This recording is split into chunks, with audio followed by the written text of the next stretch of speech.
Al-Quran menjelaskan, pertama, may yattaqillaha yaj'al lahu makhraja. Barang siapa yang bertakwa kepada Allah Subhanahu wa taala, maka dia akan diberikan makhraja. Makhraja itu jalan keluar dari segala macam kesulitan.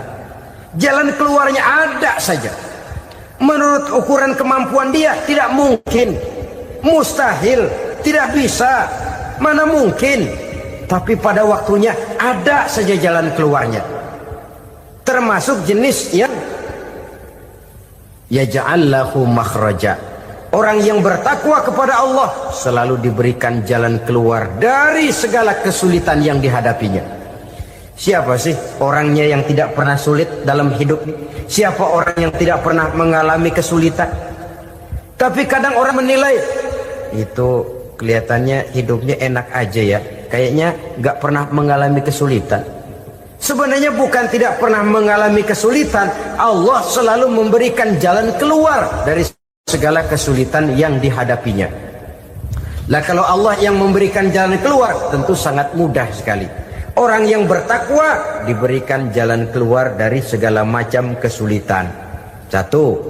Yang kedua, wa yarzuqhu min haitsu la yahtasib. Dia akan diberikan rezeki oleh Allah dengan jalan yang tidak disangka-sangka. Rezekinya datang dengan cara yang tidak disangka-sangka. Gajinya mungkin kecil, tapi penghasilannya gede. Kan itu yang penting.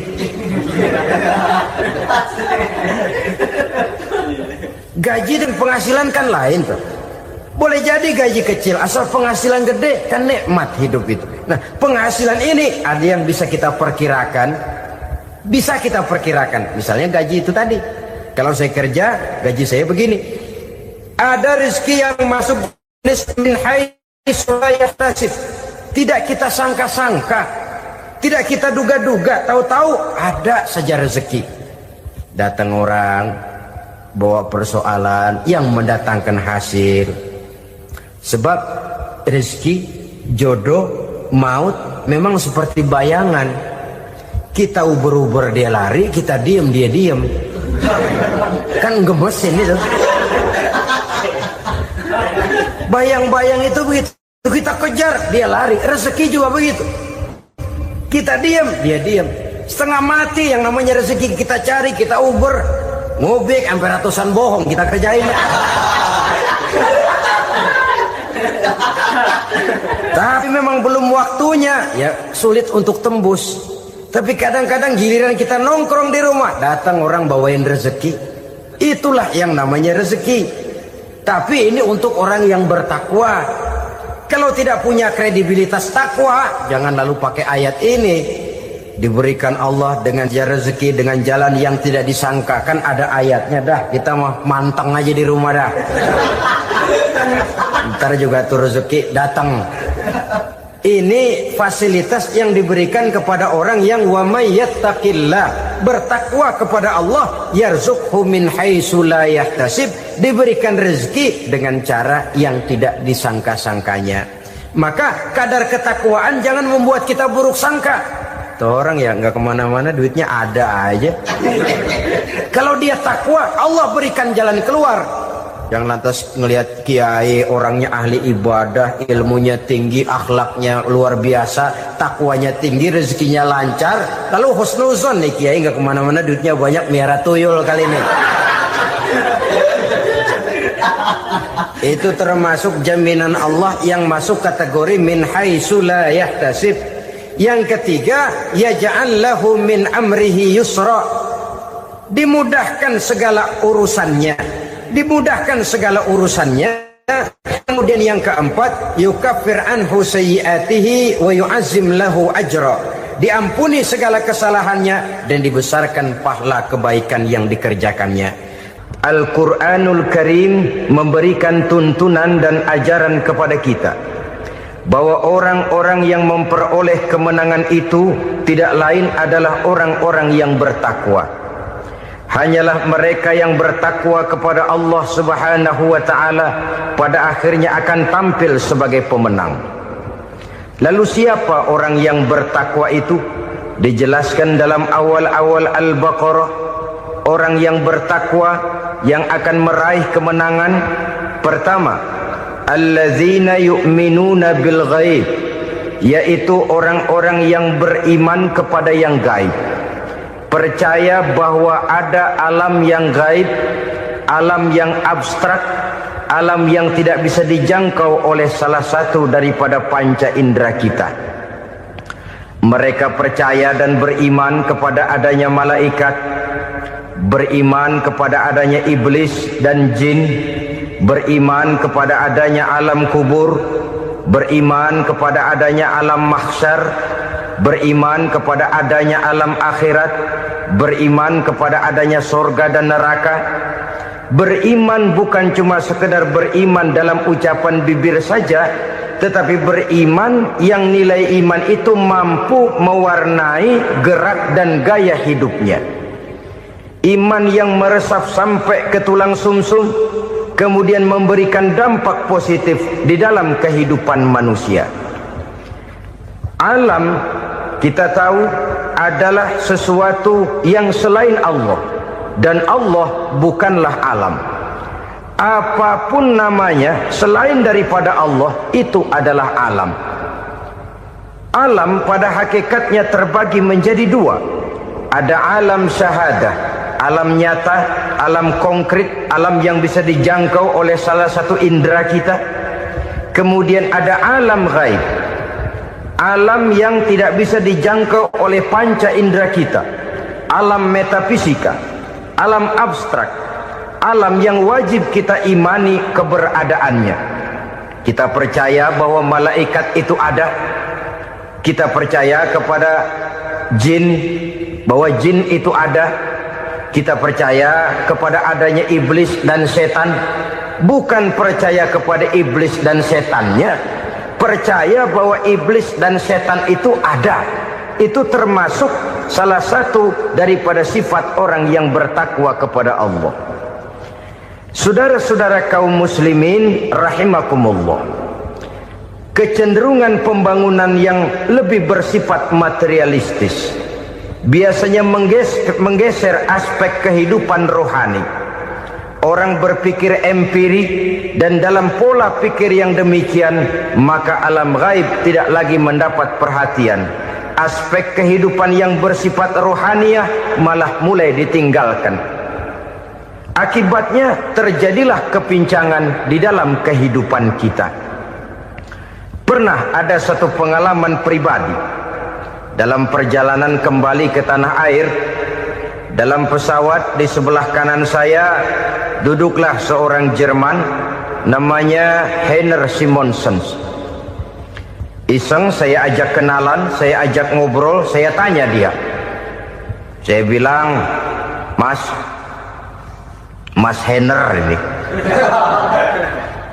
kalau pesawat yang kita tumpangi ini jatuh ke bawah, kira-kira apa yang bakal terjadi, Mas? Dia bilang, kita semua akan mati. Begitu? Iya. Oke. Apa itu mati? Tanya saya. Dia bilang, untuk tahu apa itu mati, kita harus tahu lebih dahulu apa itu hidup. Saya pikir nih bule bisa ngomong juga. Baiklah, kata saya. Apa hidup menurut Anda itu? Oh, hidup itu, dia bilang, kalau seluruh anggota badan kita bekerja secara normal, paru-paru memompa darah secara normal, jantung berdetak secara normal, sel-sel tubuh bekerja secara fit, dan organisme tubuh hanya mau bekerja secara normal, dia bilang, kalau kita memberi makan yang cukup, menu yang teratur, dan gizi yang lengkap. Saya bilang, kesimpulannya apa, Ner? Dia jawab, hidup adalah dari tangan ke mulut. Life is from the hand to the mouth, kata dia. Hidup adalah dari tangan ke mulut. Jadi masalah hidup tidak lebih daripada masalah isi perut. Orang pergi pagi, pulang sore, peras keringat, banting tulang, perut yang dibelain. Saya bilang, you are wrong. Sampean salah, Ner. Kamu orang Islam bukan? Bukan. Pantas. Kenapa saya salah? Dia bilang. Ya jelas salah. Salahnya di mana? Kamu ini manusia. Kalau hidup cuma dari tangan ke mulut, saya bilang kambing di kampung saya juga begitu pikirannya, Ner. Itu kambing di kampung saya, asal perutnya kenyang sudah hidup dia.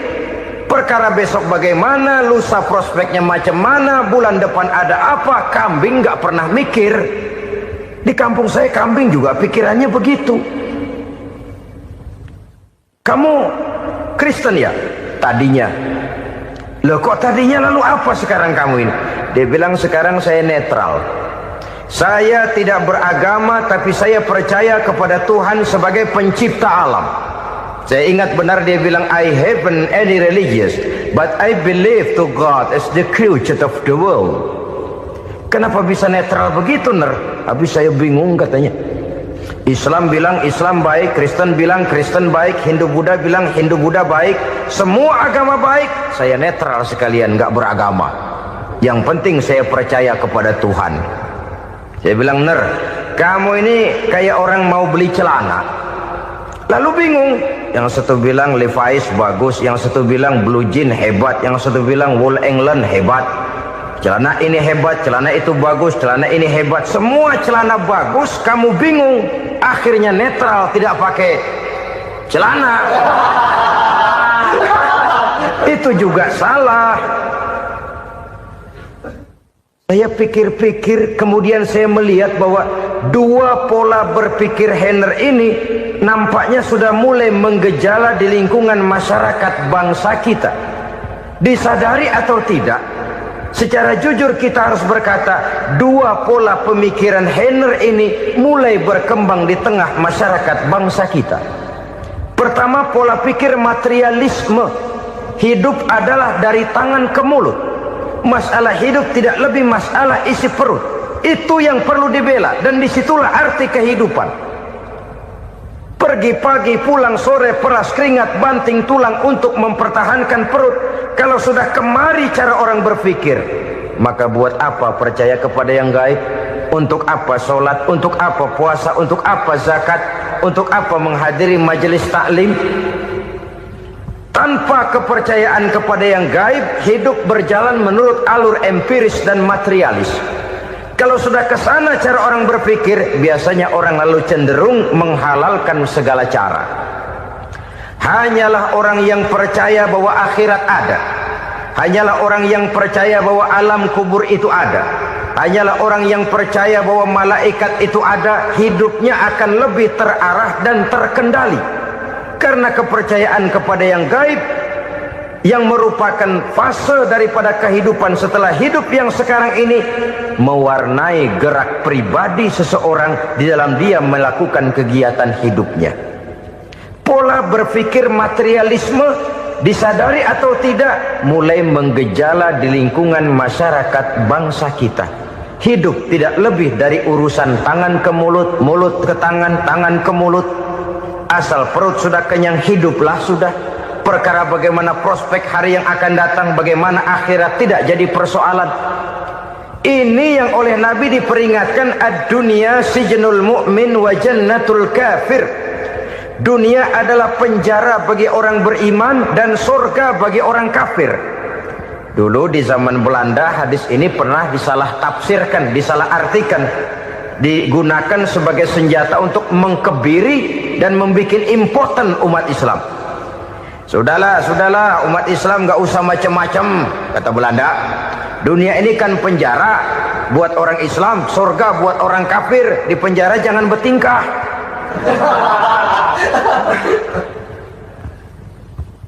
Pengertiannya tidak begitu. Dunia adalah penjara bagi orang mukmin. Artinya dalam kehidupan dunia seorang mukmin tidak bebas memperturutkan hawa nafsunya. Di penjara hawa nafsunya. Sebaliknya surga bagi orang-orang kafir. Buat orang kafir surgalah dunia ini. Mereka bebas memperturutkan hawa nafsunya. Dilarang tidak terlarang, dicegah pun tidak tercegah. Mereka hidup menurut alur bisikan nafsu mereka sendiri.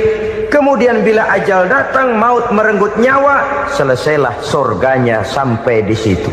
Maka bagi orang-orang yang tidak percaya kepada adanya akhirat, kepada adanya alam gaib, surganya sebatas umurnya.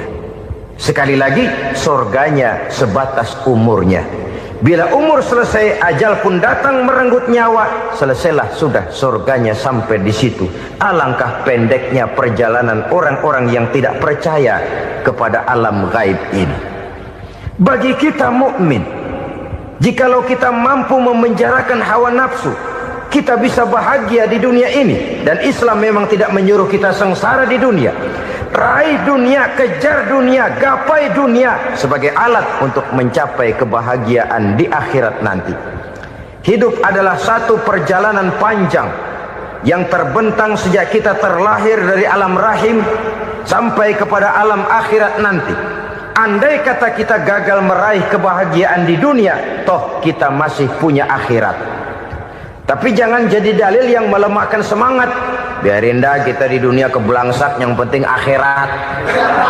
Akhirnya dunia benar-benar kebelangsak. Bagaimana dunia ini bisa kita raih, dan bagaimana meraih dunia untuk menunjang kepentingan akhirat nanti. Yang kedua, dari pikiran Heiner yang saya lihat menggejala di lingkungan masyarakat bangsa kita, timbulnya manusia-manusia netral. Seolah-olah Tuhan yes, agama no. Sama Tuhan percaya, agama ogah. Tuhan ngangguk, giliran agama godeng. Padahal hampir dalam setiap ayat dalam Quran, kata-kata amanu biasanya bergandeng dengan wa amilus sholihat, iman dan amal soleh. Ini sebagai isyarat Tuhan dan agama jangan pernah dipisah-pisah. Apabila kita bertuhan, maka kita harus beragama. Apabila kita beragama, maka agama itu harus bersumberkan dari Tuhan yang kita imani itu. Tidak mungkin kita pisah, Tuhan yes, agama no. Sama Tuhan percaya tapi agama bikin sendiri. Sembayangnya cukup bengong 2 jam madep ngulon.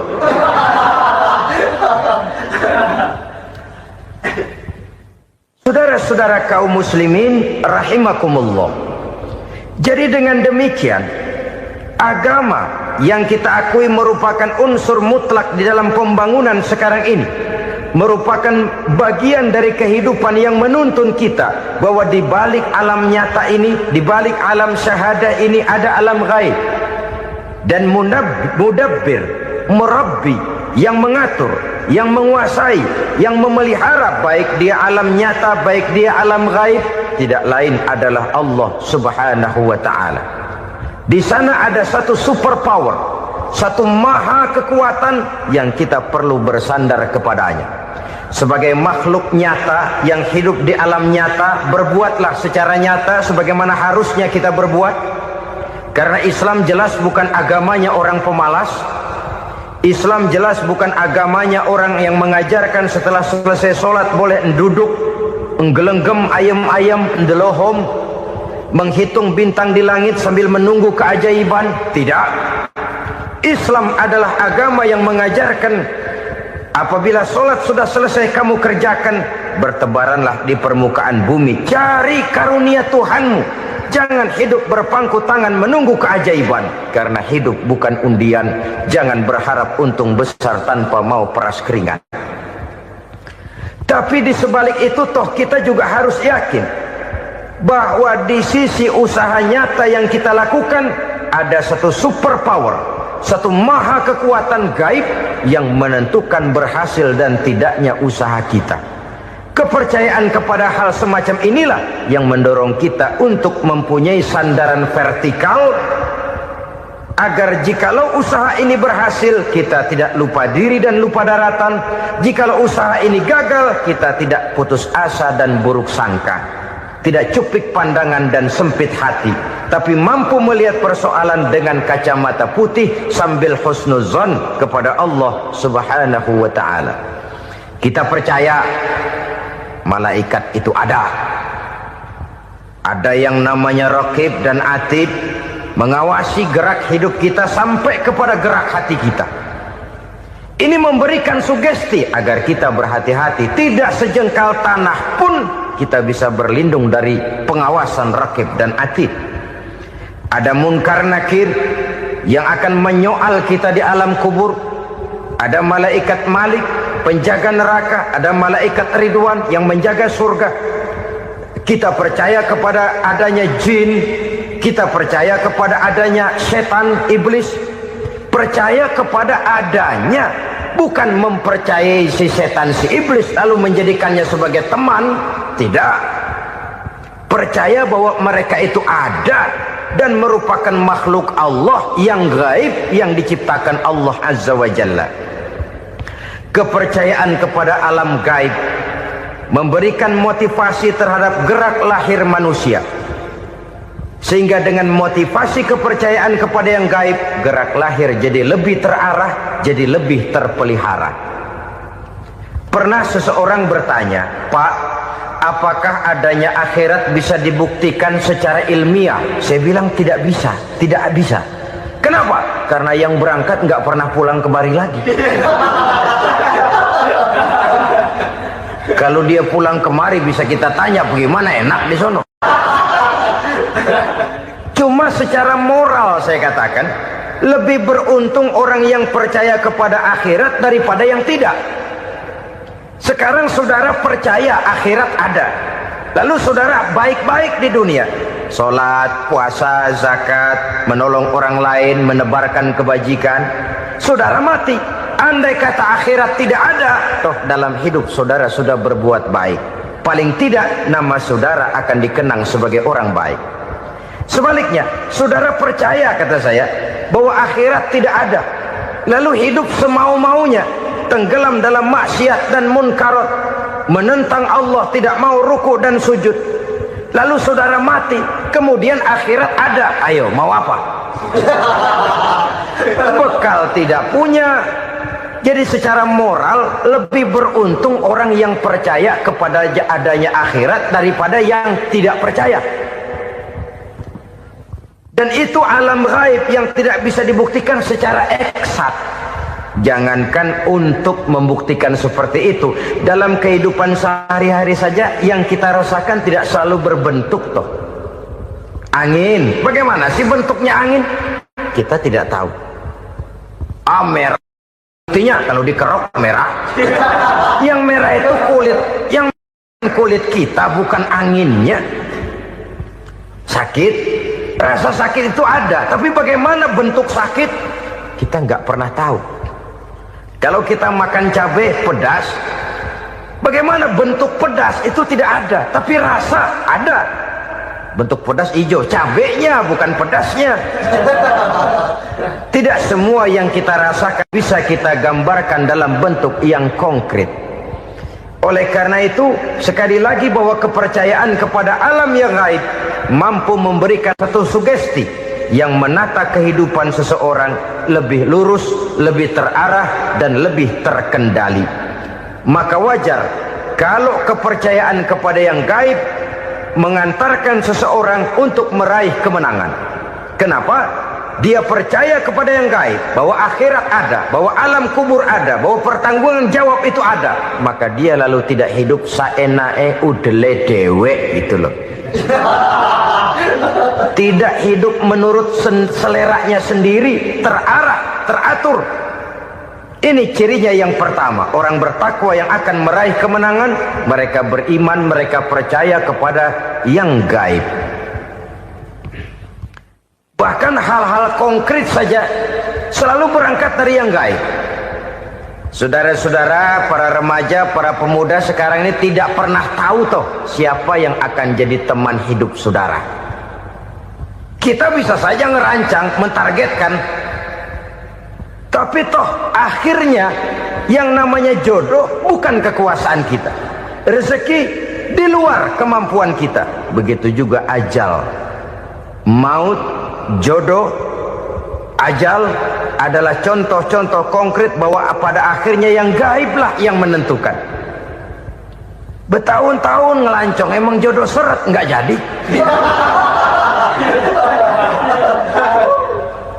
Begitu kenal baru setengah malam nginep ditangkap hansip.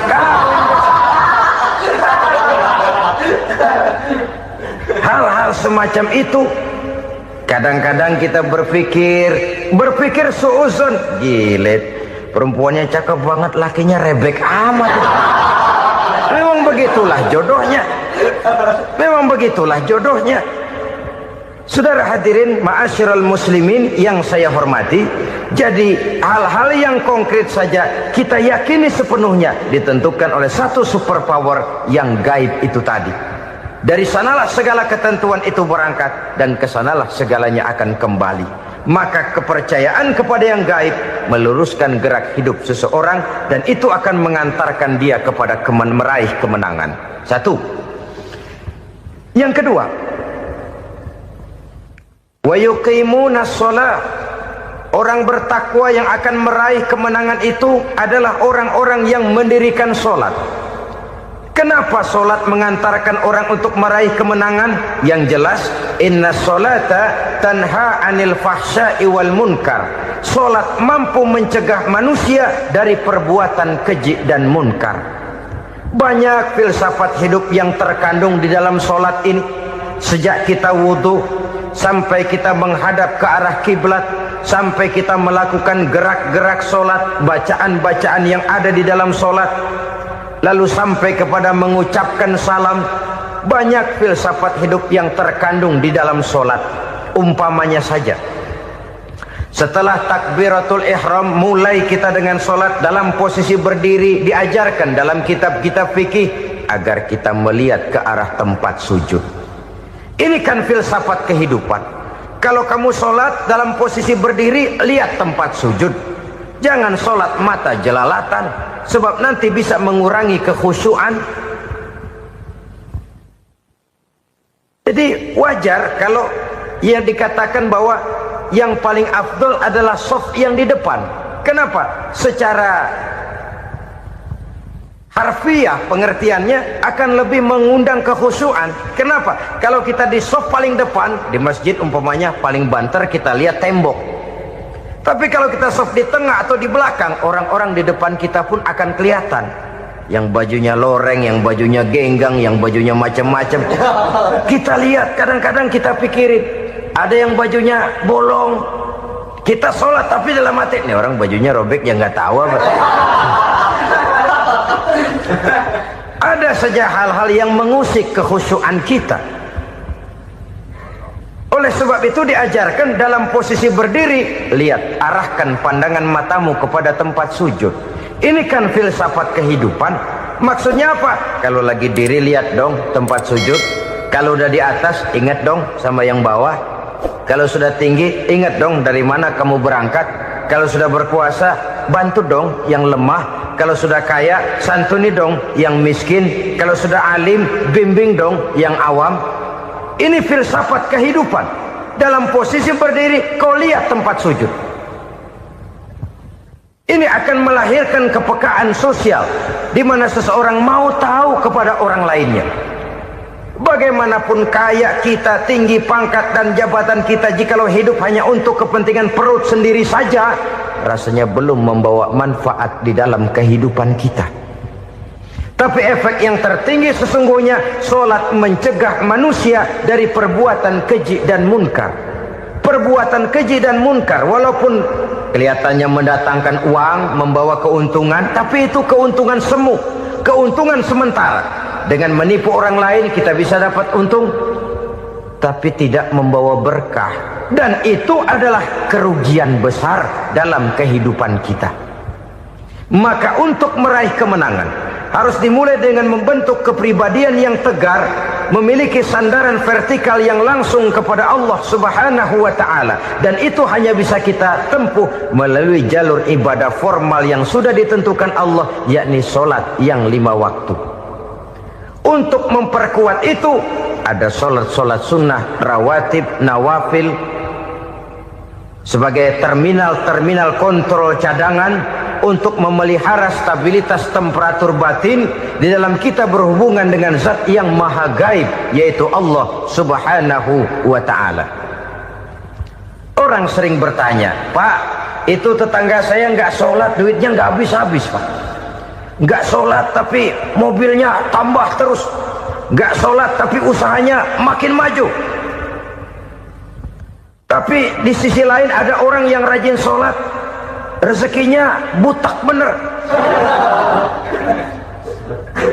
Anaknya mana kurus, mana korengan.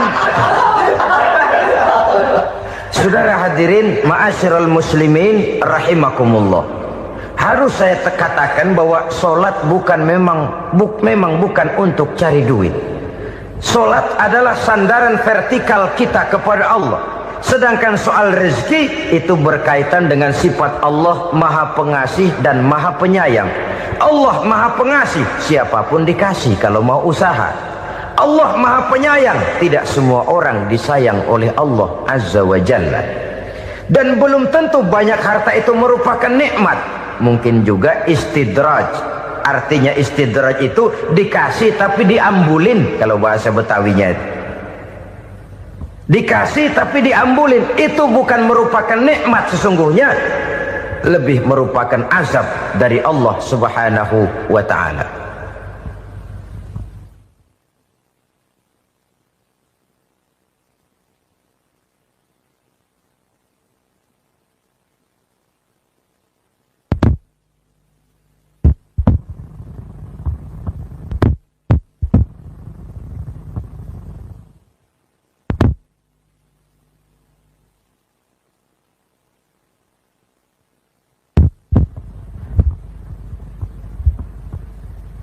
Agama mempunyai sistem sholat, dan kita umat Islam telah dituntun oleh Allah Subhanahu wa ta'ala yang wajibnya 5 kali dalam sehari semalam mendirikan sholat, dan itu tentu berada dalam jangkauan kemampuan manusia.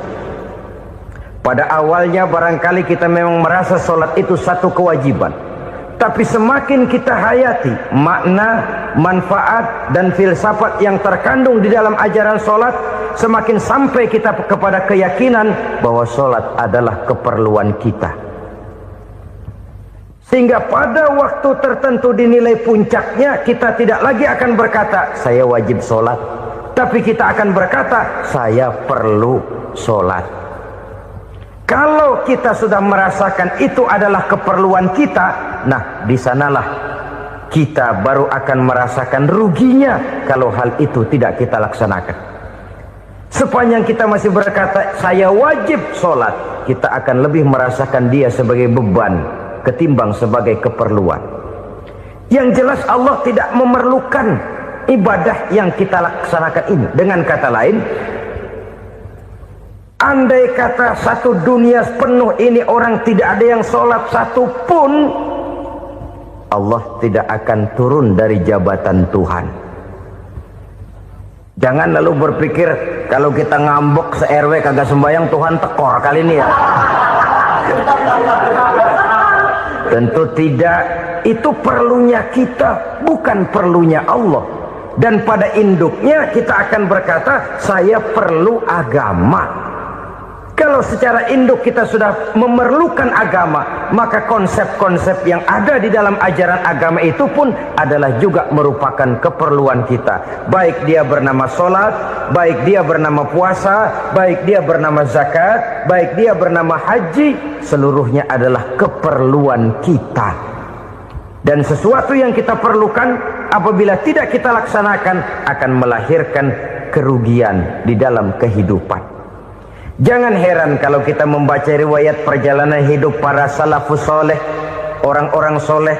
Ada yang tahajud sampai 100 rakaat, ada yang sholat malam kakinya sampai bengkak.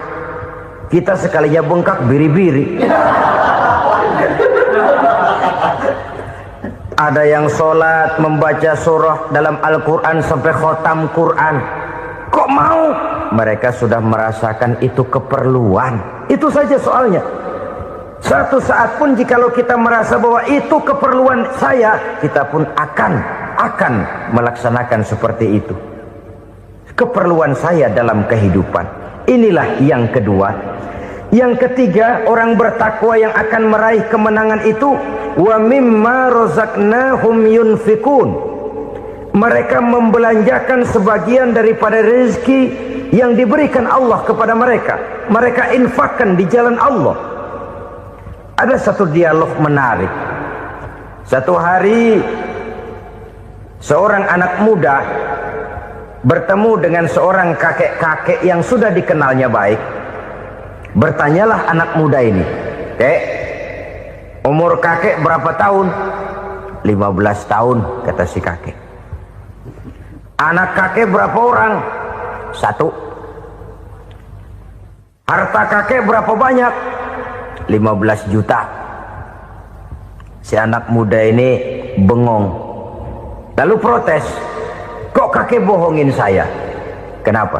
"Saya tahu umur kakek 70 tahun. Kenapa ngaku 15? Saya tahu anak kakek 5. Kenapa bilang 1? Saya tahu kakek miliuner, miliaran uang kakek. Kenapa ngaku cuma 15 juta? Begini, kata si kakek tadi. Benar, umur saya 70 tahun. Tapi dari umur yang 70 tahun itu baru 15 tahun terakhir ini saya merasakan ibadah kepada Allah. Meninggalkan maksiat, jauh dari segala macam munkarat. Maka yang 15 tahun inilah yang benar-benar saya rasakan sebagai umur saya. Benar anak saya 5, tapi yang 4 susah diatur. Cuman 1 rasanya nih yang bakal jadi si buah hati, belahan jantung, pelanjut cerita penerus sejarah. Cuma 1 ini yang saya harapkan, yang akan jadi anak soleh, yang akan membuat saya menerima pensiunan pahala. Kalau yang 4 apek dah, nggak ada harapan. Yang 1 nyekek botol mulu. Oh begitu, iya. Lalu kenapa kakek bilang harta kakek cuma 15 juta padahal saya tahu kakek uangnya miliaran, depositonya banyak? Ya karena 15 juta itulah yang saya ingat yang pernah saya belanjakan di jalan Allah. Saya merasa itulah harta saya yang sebenarnya. Yang miliaran yang saya simpan di bank kelak, kalau satu saat saya mati, akan jadi rebutan di antara anak-anak saya. Iya kalau anak saya soleh kayak yang 1 ini. Kalau yang 4 tadi udah tulen dia bakal berantem dah berebut tuh. Jadi 15 juta yang saya belanjakan di jalan Allah inilah yang saya merasakan benar-benar harta saya yang sesungguhnya. Dialog ini patut menjadi bahan renungan kita bersama. Diberikan kita umur 40, 50, 60, 70, 80. Berapa tahun dari umur yang diberikan itu yang jalan mulus, yang kita gunakan untuk melaksanakan ibadah? Banyak harta kita simpan di bank, di lemari, di dompet, di tas. Tapi berapa yang sudah kita depositokan di jalan Allah yang akan menemani kita di hari kita kembali nanti? Maka orang bertakwa yang akan meraih kemenangan, wa mimma razaqnahum yunfikun, mereka membelanjakan sebagian dari rezeki yang diberikan Allah di jalan Allah subhanahu wa ta'ala. Ma'asyiral muslimin rahimakumullah, zahirnya memang kita memberikan kepada orang lain, tapi hakikatnya kita menyimpan untuk diri kita sendiri. Kita memberikan kepada yatim piatu 25.000. Zahirnya kita memberikan si yatim, hakikatnya kan kita cuma nyimpan. Saya berikan, titip kepadamu, ini untuk saya di akhirat. Kau boleh belikan baju, kau boleh belikan untukmu makan, kau boleh bayarkan sekolahmu. Ini untuk saya. Hakikatnya kita nyumbang masjid 1 juta, zahirnya kita berikan kepada panitia masjid, tapi hakikatnya kan cuma titip 1 juta ya untuk saya di alam kubur nanti. Silahkan kau boleh belikan semen, ini uang, belikan besi, belikan pasir. Saya cuma sekedar titip untuk kepentingan saya. Hakikatnya kita cuma sekedar menitip. Sebagaimanapun pada hakikatnya, apapun yang kita miliki dalam kehidupan kan cuma sekedar hak guna pakai, bukan hak milik mutlak. Harta kita, rumah kita, kendaraan kita, kebun kita, pabrik kita, hak guna pakai saja. Hak milik mutlak cuma untuk Allah subhanahu wa ta'ala. Saudara-saudara kaum muslimin rahimakumullah, ini yang ketiga. Kemudian yang keempat, Orang-orang bertakwa yang akan meraih kemenangan, allazina yu'minuna bima unzila ilaika, mereka yang beriman, mereka yang percaya kepada apa yang telah diturunkan kepadamu Muhammad, ay Al-Quran, yakni Al-Quranul Karim. Setelah percaya kepada yang gaib, mendirikan solat, kemudian menginfakkan sebagian dari rezeki yang diberikan Allah, mereka juga lalu percaya kepada yang diturunkan terhadap Nabi, yaitu tidak lain Al-Quranul Karim. Sekali lagi di sini, percaya bukan hanya sekedar percaya saja, tetapi percaya lalu menjadikan Al-Quran itu sebagai pedoman hidup. Sebab memang Al-Quran itu adalah GBHM, garis-garis besar haluan muslim. Apa yang harus kita lakukan, apa yang harus tidak kita lakukan, bagaimana mestinya kita bertingkah laku dan berbuat, seluruhnya tercantum di dalam Al-Quranul Karim. Itu sebabnya ketika satu hari Aisyah ditanya bagaimana akhlak Rasul, beliau menjawab, kana Rasulullah sallallahu alaihi wasallam khuluquhul Quran. Akhlak daripada Rasulullah tidak lain adalah Al-Quran.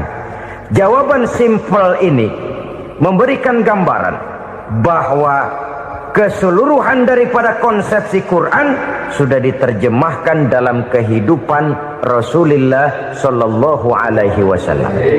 Karena kita tahu akhlak adalah keseluruhan dari gerak hidup manusia. Sejak ia berpribadi, berumah tangga, bertetangga, bermasyarakat, sampai kepada berbangsa dan bernegara, Al-Quran tetap memberikan sentuhan nilainya.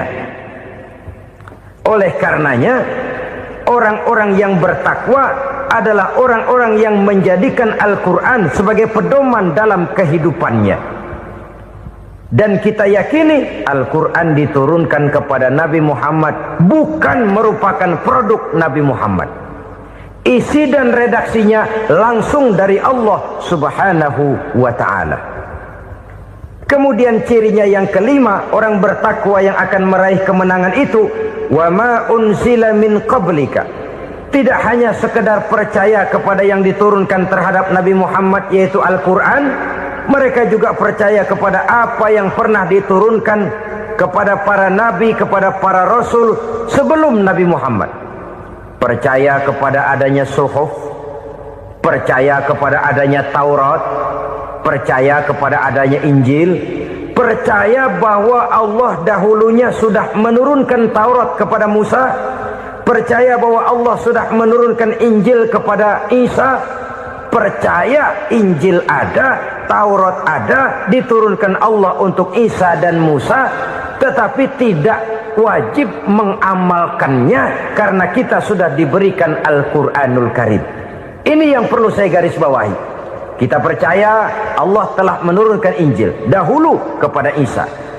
Kita percaya bahwa Allah telah menurunkan Taurat dahulunya kepada Nabi Musa. Kadang-kadang ini dijadikan dalih, dikacaukan pengertiannya.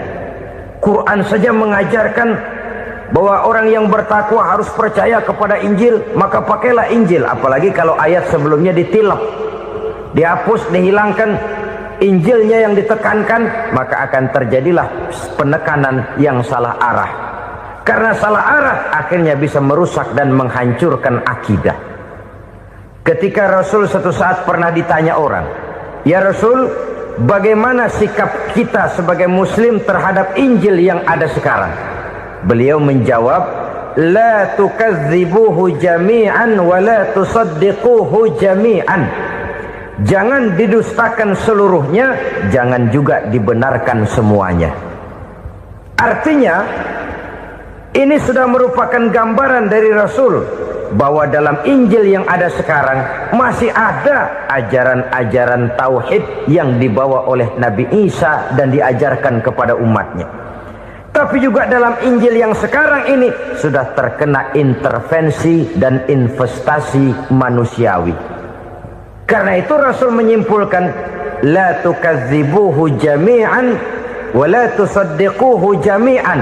jangan didustakan semua, jangan dibenarkan seluruhnya. Kita memang percaya Allah telah menurunkan Injil kepada Nabi Isa dulu, tapi kita tidak wajib mengamalkan Injil. Kita percaya Allah telah menurunkan Taurat kepada Nabi Musa, tapi kita tidak wajib mengamalkan kitab ajaran Taurat. Yang wajib kita percayai dan kita amalkan hanyalah Al-Quranul Karim. Kenapa? Oleh karena baik yang ada di dalam Taurat, baik yang ada di dalam Injil, tentu tercakup di dalam Al-Quran sebagai kitab terakhir yang diturunkan oleh Allah Subhanahu wa Ta'ala. Dan itu wajar. Kalau seorang pejabat mau mengeluarkan satu keputusan baru, tentu dia harus meninjau keputusan-keputusan lama. Andai kata dianggap tidak berlaku, dianggap tidak relevan lagi, maka keputusan-keputusan lama itu tentu sudah dianggap tidak berlaku. Sebagian daripada aturan-aturan dalam keputusan lama yang masih dianggap relevan tercantum dalam keputusan baru yang wajib diamalkan. Begitulah hubungannya antara Al-Quran, Taurat, Zabur, dan Injil. 4 kitab samawi yang diturunkan Allah masing-masing kepada Zabur untuk Nabi Daud, Taurat untuk Nabi Musa, dan Injil untuk Nabi Isa alaihi wassalatu wassalam. Ketiga-tiga kitab itu kita percayai adanya. Kita yakini Allah telah menurunkan Zabur, Taurat, dan Injil, tapi kita tidak wajib mengamalkannya. Yang wajib kita mengamalkannya sekarang ini tidak lain hanyalah Al-Quranul Karim saja, karena ia mencakup apa yang ada di dalam Zabur, apa yang ada di dalam Taurat, dan apa yang ada di dalam Injil. Keotentikannya bisa dipertanggungjawabkan. Ya, tapi kan Nabi Muhammad sudah mati 14 abad yang lalu, dan di zaman beliau Al-Quran kan belum dikodifikasikan, belum ditulis. Bagaimana keotentikannya bisa dipertanggungjawabkan? Mudah saja. Allah berjanji, inna nahnu nazzalna dzikra wa inna lahu lahafizun. Kami yang menurunkan Al-Quran dan kami yang akan menjaga dan memeliharanya. Allah turunkan Quran, Allah menjaganya. Bagaimana cara Allah menjaga Al-Quran itu? Banyaknya orang-orang yang hafaz Al-Quran. Hafaz Al-Quran 30 juz, 114 surah, 6.666 ayat. Sehingga jangankan satu kata, jangankan satu ayat, satu kalimat saja berubah, sudah akan timbul reaksi dan mudah dimengerti. Kenapa? Banyak orang-orang yang hafaz Al-Quran. Sedangkan pada setiap akhir tahun biasanya malaikat Jibril selalu mengadakan checking terhadap ayat-ayat yang diturunkan pada waktu itu. Di zaman Nabi sendiri sudah ada usaha kodifikasi.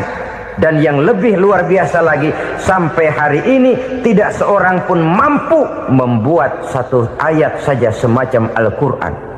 Ke bahasa manapun dia diterjemahkan, naskah aslinya tetap ikut. Rujukan dasarnya tetap ada. Berdasarkan itu, maka tidak mungkin terjadi penyelewengan terhadap atau pemalsuan terhadap ayat-ayat Al-Quranul Karim. Kesuciannya, keotentikannya, kemurniannya bisa dipertanggungjawabkan. Ma'asyiral muslimin rahimakumullah. Oleh karenanya, konsepsi dasar daripada ajaran Islam ini memang tidak lain adalah Al-Quran dan Sunnah. Isi daripada agama Islam yang merupakan iman, Islam, dan ihsan, konsepsi dasarnya tidak lain adalah Al-Quran dan Sunnah Rasulullah Sallallahu Alaihi Wasallam. Maka yang kita perlukan sekarang ini adalah terjemahan Al-Quran di dalam kehidupan kita. Dengan demikian, maka gaya kehidupan yang lebih Qurani itulah yang kita dambakan. Kita perlu memang terjemahan Quran dalam bahasa Inggris, dalam bahasa Belanda, dalam bahasa Jepang, tapi yang lebih kita perlukan adalah terjemahan Quran di dalam kehidupan kita. Konsekuen, tidak memanipulasi, ringan sama kita jinjing, berat sama kita pikul. Jangan kalau lempengan ayat Quran tuh kira-kira enak diamalin, keras teriakan kita. Giliran kira-kira ayat Quran itu mukul kepala kita sendiri, diam kita. Itu ciri yang pernah disindir Allah dalam awal-awal Baqarah juga itu. Ciri beragamanya orang yang munafik. Kullama adha'a lahum masyawfi, kata Allah, wa iza azlama alaihim qamu. Apabila terang mereka jalan, apabila gelap mereka berhenti. Artinya kalau kira-kira di Islam nguntungin, rame-rame pada teriak Islam.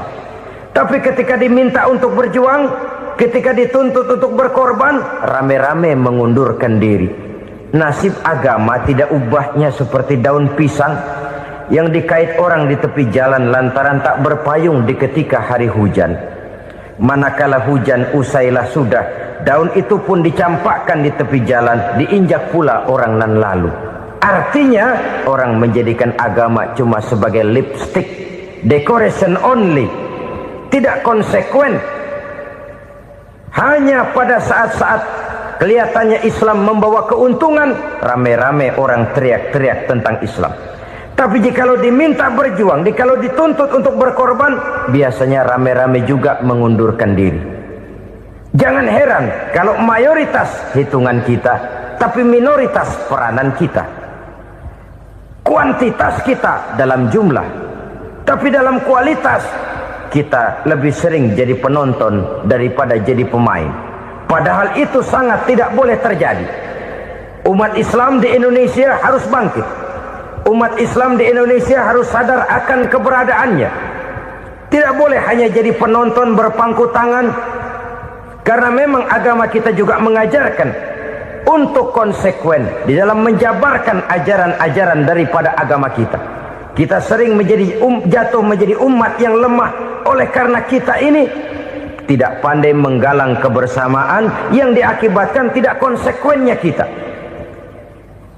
Diistilahkan bahwa umat Islam di dalam menggalang kebersamaannya itu harus seperti orang main sepak bola. Saudara-saudara kan tahu orang main sepak bola itu. Orang main sepak bola, kalau pertandingan belum dimulai sih silakan saja kumpul di luar lapangan, atur strategi yang baik. Tapi kalau pertandingan sudah dimulai, turun ke lapangan hijau, jangan kumpul terus. Ada sepak bola gotong royong. Mundur-mundur rame-rame, depan ke depan kumpul melulu mainnya. Kalah. Orang main sepak bola itu ya harus ada penyerang tengah, harus ada penjaga gawang, harus ada strikernya, harus ada kiri luarnya, kanan dalamnya yang jadi backnya. Posisi boleh bermacam-macam, tapi yang penting saling ngoper untuk menggolkan gawang lawan. Begitulah umat Islam ini. Boleh ada yang jadi pejabat, boleh ada yang jadi pengusaha, boleh ada yang jadi petani, silakan ada yang jadi seniman, ada yang jadi penyair, ada yang jadi artis sekalipun. Tapi kalau sudah berhasil menguasai bola, jangan lupa operannya. Operan itu yang langka. Kita ini muslim kadang-kadang kalau sudah memegang menguasai bola, kalau belum mau mampus, belum mau ngoper. Nanti kalau sudah nggak punya bola, baru mau ngoper. Kalau sudah dengar-dengar mau dekat pensiun, baru mau jihad, baru mau berjuang, baru mau ngurus pesantren. Tanda tangan sudah tidak laku, memo sudah tidak dihargai, baru mau berjuang. Kemarin kemana mas? Kita tidak pandai memanfaatkan posisi. Dengan kata lain, kalau kembali kepada persoalan kita, konsekuensi kita terhadap agama yang kita anut ini belum ideal. Kita masih lebih sering berislam ini pada saat-saat yang menurut perhitungan kita membawa keuntungan. Tapi kalau diminta berjuang, dituntut berkorban, yang itu pun hakikatnya adalah untuk kepentingan kita juga. Allah tidak pernah menuntut kita untuk jihad bagi kepentingan Allah, itu tidak. Berjuang menegakkan agama Allah, apakah untuk kepentingan Allah? Tidak.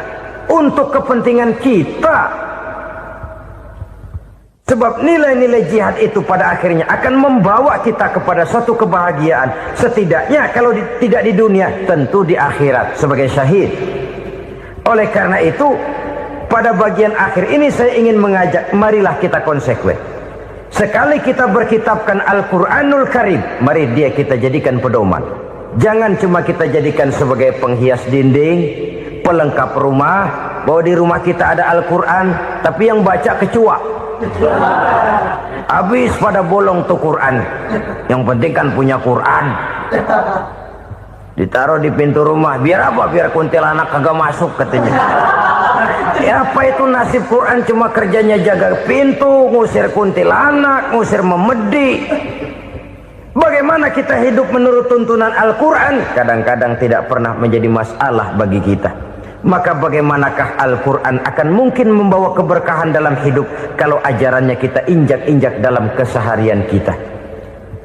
Mewujudkan gaya hidup yang lebih Qurani, itulah yang akan kita rintis di dalam kehidupan kita, bertahap, step by step, menurut kemampuan yang ada pada kita. Jika jalan ini tidak bisa kita selesaikan, percayalah akan ada generasi penerus yang akan melanjutkan usaha dan cita-cita mulia itu. Jadi percaya kepada Taurat, percaya kepada Injil, sekadar percaya Allah dahulunya sudah menurunkan itu, tapi kita tidak wajib mengamalkannya. Kenapa? Generasi Injil masa berlakunya sudah kedaluarsa. Taurat masa berlakunya sudah kedaluarsa. Injil pernah berlaku untuk orang Nasrani di zaman Nabi Isa. Taurat pernah berlaku untuk orang Yahudi di zaman Nabi Musa. Setelah generasinya berlalu, datang Rasul penutup yang membawa Al-Quranul Karim. Maka Al-Quran itulah yang berlaku menjadi pedoman sampai hari akhir nanti. Jangan jauh dari Al-Quran, karena apabila ini kita lakukan, maka kita akan kembali kepada satu gaya hidup yang jauh dari tuntunan agama, dan itu artinya kita akan semakin jauh untuk meraih kemenangan. Saudara-saudara kaum muslimin rahimakumullah, yang keenam, yang terakhir, orang-orang bertakwa yang akan meraih kemenangan itu wabil akhirati hum yuqinun. Mereka percaya, mereka yakin seyakin-yakinnya akan adanya hari akhir, di mana seseorang akan mempertanggungjawabkan seluruh perbuatannya di dalam hidup ini. Dan tidak ada satu perbuatan yang bagaimana kecilnya sekalipun, yang tersembunyi dalam pandangan manusia, yang tidak akan dibukakan persoalannya di mahkamah Qadi Rabbul Jalil di akhirat nanti. Itulah sebabnya maka percaya kepada akhirat disebut secara khusus. Padahal di awal tadi sudah dijelaskan yu'minuna bil ghaib, percaya kepada alam gaib, dan alam gaib ini termasuk akhirat. Kenapa pada bagian akhir disebut lagi akhirat? Karena ternyata bahwa kepercayaan kepada adanya akhirat merupakan induk dari kepercayaan terhadap adanya malaikat, setan, jin, dan lain sebagainya, dan akan lebih memberikan sugesti dalam kehidupan manusia untuk meluruskan gerak hidupnya. Jikalau satu saat tergerak hati akan berbuat kejahatan, ingin mencuri, sadarlah, awas ada akhirat. Sebab kalau kita cuma teriak awas ada polisi, itu cuma tertunda sementara, begitu polisi meleng, embat. Kalau kita ingin berbuat jahat cuma berteriak awas ada hansip, cuma sementara, hansip itu ada. Tapi kalau ceritanya awas ada akhirat, mau menyeleweng awas ada akhirat, mau berjudi awas ada akhirat, mau mencuri awas ada akhirat. Keyakinan yang akan meluruskan gerak hidup manusia sehingga gerak itu jadi lebih terarah dan terkontrol, tidak merugikan baik diri sendiri, lebih-lebih orang lain. Ternyata bahwa kepercayaan kepadanya adanya hari akhirat sanggup menjadi sumber daya kontrol dari kehidupan manusia, sehingga ia tidak terjebak dalam perbuatan maksiat dan munkarat.